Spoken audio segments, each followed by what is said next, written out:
हरि सन मांगो सुंदरताई, होहि जात गहरो अति भाई। मोरे हित हरि सम नहीं कोहू, यही अवसर सहाय सोई हो।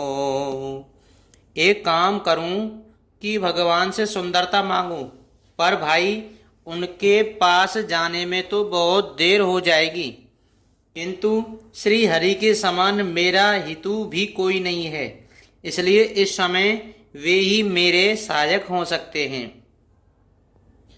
बहो वेदो बेनय कीनते ही काला, प्रगटे हो प्रभु को तुकी कृपाला।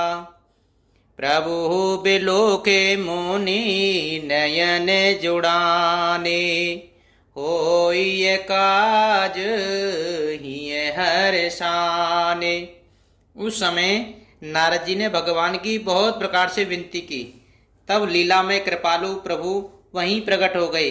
स्वामी को देख करके नारद जी के नेत्र शीतल हो गए और वे मन में बड़े ही हर्षित हुए कि अब तो काम बन ही जाएगा। अति आरती कहे कथा सुनाई, करहूं कृपा करे हो सहाई। आपन रूप देहु प्रभु मोही, आने भाते नहीं पावो ओई। नारद जी ने बहुत आर्त दीन होकर के सब कथा कह सुनाई और प्रार्थना की कि कृपा कीजिए और कृपा करके मेरे सहायक बनिए। हे प्रभु, आप अपना रूप मुझको दीजिए और किसी प्रकार मैं उस राजकन्या को नहीं पा सकता। जेहि वेद नाते हो ये ते मोरा, करहूं सो बेग दास में तोरा। निज माया बल देख विशाला, ये हंसे बोले दीन दयाला। हे नाथ, जिस तरह मेरा हित हो आप वही शीघ्र कीजिए। मैं आपका दास हूँ। अपनी माया का विशाल बल देख दीन दयालु भगवान मन ही मन हंसने और बोलने लगे और कहने लगे, जेहि वेद होय परम हित नारद सुनहु तुम्हार। सोई हम करब नयान कछो बचन नम्रसा हमारे। सियापति रामचंद्र जी की जय, पवन सुत हनुमान जी की जय। हे नारद जी सुनो, जिस प्रकार आपका परम हित होगा हम वही करेंगे, दूसरा कुछ नहीं। हमारा वचन असत्य नहीं होता। कोपते मांग राजो व्याकुल रोगी, वेद न दे सुनहु मुनि जोगी। ये वेद हित तुम्हार मिठायहूँ, कैस अंतर हित प्रभु भयहूँ। हे योगी मुनि सुनिए, रोग से व्याकुल रोगी कुपथ्य मांगे तो वेद उसे नहीं देता। इसी प्रकार मैं भी तुम्हारा हित करने की ठान ली है। और ऐसा कहकर के भगवान अंतर ध्यान हो गए। माया बेबस भये मुनि मूढ़ा, समुझी नहीं हरि गिरा निगूढ़ा। गवने तुरत तहारी सिराई, जहाँ स्वयंवर भूमि बनाई। भगवान की माया के वशीभूत हुए मुनि ऐसे मूढ़ हो गए कि वे भगवान की आगुण स्पष्ट वाणी को भी न समझ सके। ऋषि राज नारद जी तुरंत वहां गए जहां स्वयंवर की भूमि बनाई गई थी। निज निज आसन बैठे राजा, बहु बनाव कर सहित समाजा। मुनि मन हरष रूप अति मोरे, मोय तज आ नहीं बरे है न भोरे। राजा लोग खूब सज धज करके समाज सहित अपने अपने आसन पर बैठे थे। मुनि नारद मन ही मन प्रसन्न हो रहे थे कि मेरा रूप बड़ा सुंदर है, मुझे छोड़ कन्या भूलकर भी दूसरे को न वरेगी। मुनि हित कारण कृपा निधाना, दीन कुरूप न जाए बखाना। सो चरित्र लखे काहू न पावा, नारद जान सबई सिर नावा। कृपा निदान भगवान ने मुनि के कल्याण के लिए उन्हें ऐसा कुरूप बना दिया कि जिसका वर्णन नहीं हो सकता, पर यह चरित्र कोई भी न जान सका। सबने उन्हें नारद ही जानकर प्रणाम किया। रहे तहाँ दोई रुद्रगण, ते जानई सब भेव। विप्रवेश देखत पिरही, परम कौतुकी तेउ। सियापति रामचंद्र जी की जय, पवन सुत हनुमान जी की जय। वहां 2 शिव जी के गढ़ भी थे। वे सब भेद जानते थे और ब्राह्मण का वेश बनाकर सारी लीला देखते फिरते थे। वे भी बड़े मौजी थे। जेहि समाज बैठे मुनि जाई, हृदय रूप अहिमित अधिकाई। ता बैठे महेश गण दो, विप्रवेश गति लखे न को। नारद जी अपने हृदय में रूप का बड़ा अभिमान लेकर के जिस समाज पंक्ति में जाकर बैठे थे, ये शिवजी के दोनों गढ़ भी वहीं बैठ गए। ब्राह्मण के वेश में होने के कारण उनकी इस चाल को कोई न जान सका। करही कोट नारदहि सुहाई, नीक दीन हरि सुंदर ताई। रीजई राजकुमारी छबु देखी, इन्हीं बारे हरि जान विशेषी। वे नारद जी को सुना सुना करके व्यंग वचन कहते थे। भगवान ने इनको अच्छी सुंदरता दी है, इनकी शोभा देख करके राजकुमारी रीझ ही जाएगी और हरि बानर जानकर इन्हीं को खास तौर से वरेगी। मुनहि मोय मन हाथ पराए, हसई सांबुगन अति सचुपाए। जदपि सुनहि मुनि अटपट बानी, समुझ न परे बोधि भ्रमसानी। नारद मुनि को मोह हो रहा था, क्योंकि उनका मन दूसरे के हाथ माया के वश में था। शिवजी के गण बहुत प्रसन्न होकर के हंस रहे थे। यद्यपि मुनि उनकी अटपटी बातें सुन रहे थे, पर बुद्धि भ्रम में शनि होने के कारण वे बातें उनकी समझ में नहीं आती थीं। उनकी बातों का वे अपनी प्रशंसा समझ रहे थे। काहू न लखा सो चरित विशेषा, सो स्वरूप नृप कन्या देखा।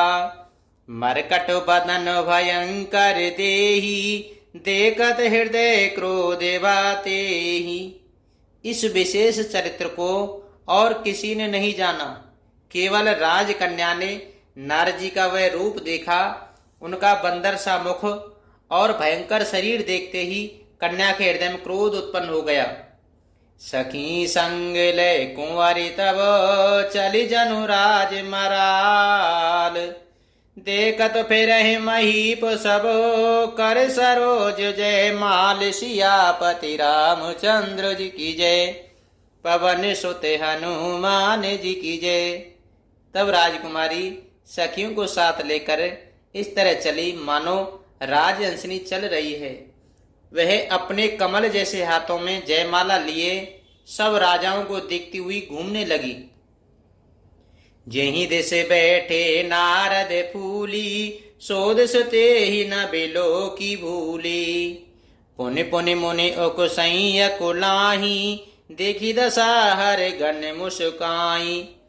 जिस ओर नारद जी रूप के गर्भ में फूले बैठे थे, उस ओर उसने भूलकर भी नहीं ताका।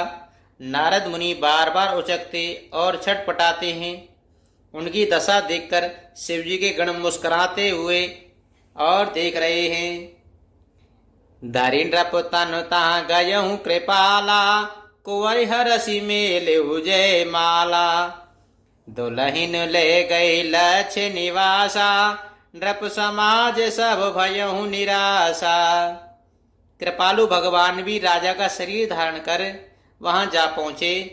राजकुमारी ने हर्षित होकर के उनके गले में जयमाला डाल दी। लक्ष्मी निवास भगवान दुल्हनिया को ले गए। सारी राजमंडली निराश हो गई। मुनि अति बिकल मोय मति नाठी, मन गिर गई छूटी जनु गांठी। तब हर गण बोले मुस्काई, निज मुख मुकुर बिलोकऊं जाई।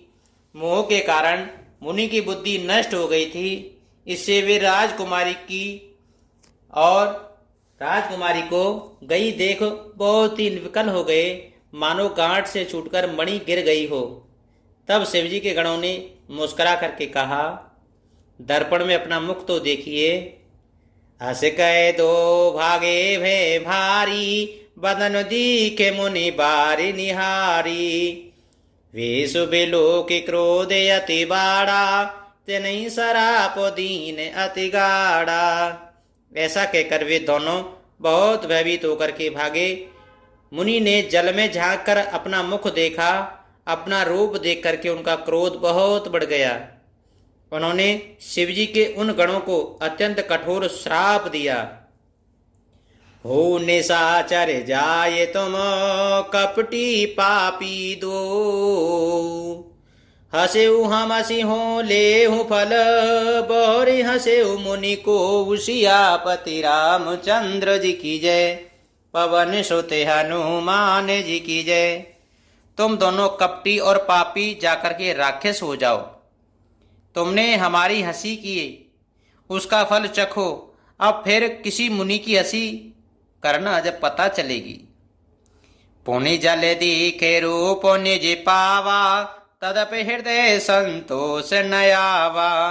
फरकत अधर कोप मन माही, सपदि चले कमलापति पाही। मुनि ने फिर जल में देखा तो उन्हें अपना असली रूप प्राप्त हो गया। तब भी उन्हें संतोष नहीं हुआ। उनके ओंठ फड़क रहे थे और मन में क्रोध भरा था, परंतु वे भगवान कमलापति के पास चले। देअऊं श्राप की मरेअऊं जाई, जगत मोरे उपहास कराई। बीजई पंथ मिले धनुजारी, संग रमा सोई राजकुमारी। मन में सोचते जाते थे, जाकर या तो शाप दूंगा या प्राण दे दूंगा अपने। उन्होंने जगत में मेरी हंसी कराई है। दैत्यों के शत्रु भगवान हरि उन्हें बीच रास्ते में ही मिल गए। साथ में लक्ष्मी जी और वही राजकुमारी थी। बोले मधुरे बचन सोरे साई, मुनि कह चले बेकल की नाई। सुनत वचन उपजा अति क्रोधा, माया बस न रहा मन बोधा। देवताओं के स्वामी भगवान ने मीठी वाणी में कहा, हे मुनि, व्याकुल की तरह कहाँ चले। ये शब्द सुनते ही नारद को बड़ा क्रोध आया। माया के वशीभूत होने के कारण मन में चेत नहीं रहा।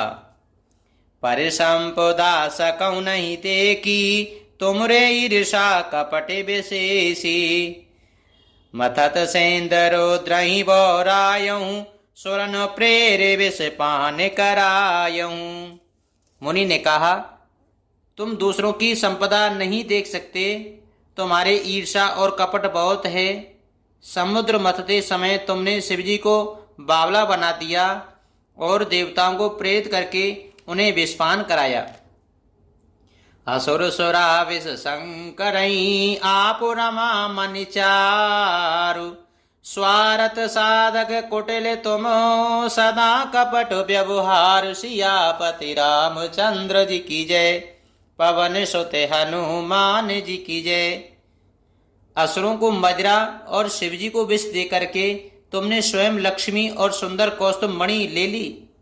तुम बड़े धोखेबाज हो, मतलबी हो, सदा कपट का व्यवहार करते हो। मंगल भवन अमंगल हारी, द्रवहु सदशरथ अजीर बिहारी। दीन दयाल बिरज सम भारी, हरे हो नाथ मम संकट भारी।